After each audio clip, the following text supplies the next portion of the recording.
আসসালামু আলাইকুম রহমতুল্লাহ বরকাতু। ডংসন ব্র্যান্ডের একটা 17 ইঞ্চি একটা tool box, plastic tool box. তো এটা খুবই হেভি কোয়ালিটির টুল বক্স। এর উপরে দুইটা চেম্বার আছে। এই যে একটা চেম্বার, তারপরে একটা চেম্বার, উপরে দুইটা চেম্বার আছে। এখানে আপনার বিভিন্ন স্ক্রু বা রয়্যাল প্লাগ রাখা যাবে। তারপরে এর ভিতরে এই ভিতরে দেখেন এখানে দুইটা চেম্বার আছে। এখানে দুটো চেম্বার, আর এই চেম্বারগুলো অ্যাডজাস্ট করা যায়। আপনি এখানে চাইলে বড় ছোটো করে আপনার প্রোডাক্ট টুলসগুলো রাখতে পারবেন।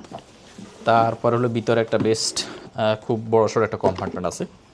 তো টুলস ক্যারি করার জন্য এটা আসলে একটা খুবই সহজ এবং সুন্দর একটা সমাধান। তো এটা খুবই মজবুত, হেভি কোয়ালিটির একটা প্রোডাক্ট। আর এখানে একটা মেজারিং একটা স্কেল দেওয়া আছে এখানে। তো এই হলো সব কিছু মিলে প্রোডাক্টটা। তো এটা আমরা যদি ওয়েট দেখি, এই টুল বক্সটা অলমোস্ট 2 কেজি, 1 কেজি প্রায় 880-84 গ্রাম, প্রায় 2 কেজি ওয়েট টুল বক্সটা। তার মানে বুঝতে পারছেন টুল বক্সটা কতটুকু হেভি কোয়ালিটি। তো আপনারা যে কেউ চাইলে অর্ডার করতে পারেন। অর্ডার করতে আপনার নাম, ঠিকানা, মোবাইল নাম্বার আমাদের ইনভেস্ট করুন। আমরা কুরিয়ার মাধ্যমে সমস্ত বাংলাদেশ ডেলিভারি করে থাকি। আসসালামু আলাইকুম রহমতুল্লাহ বরকাতুহু।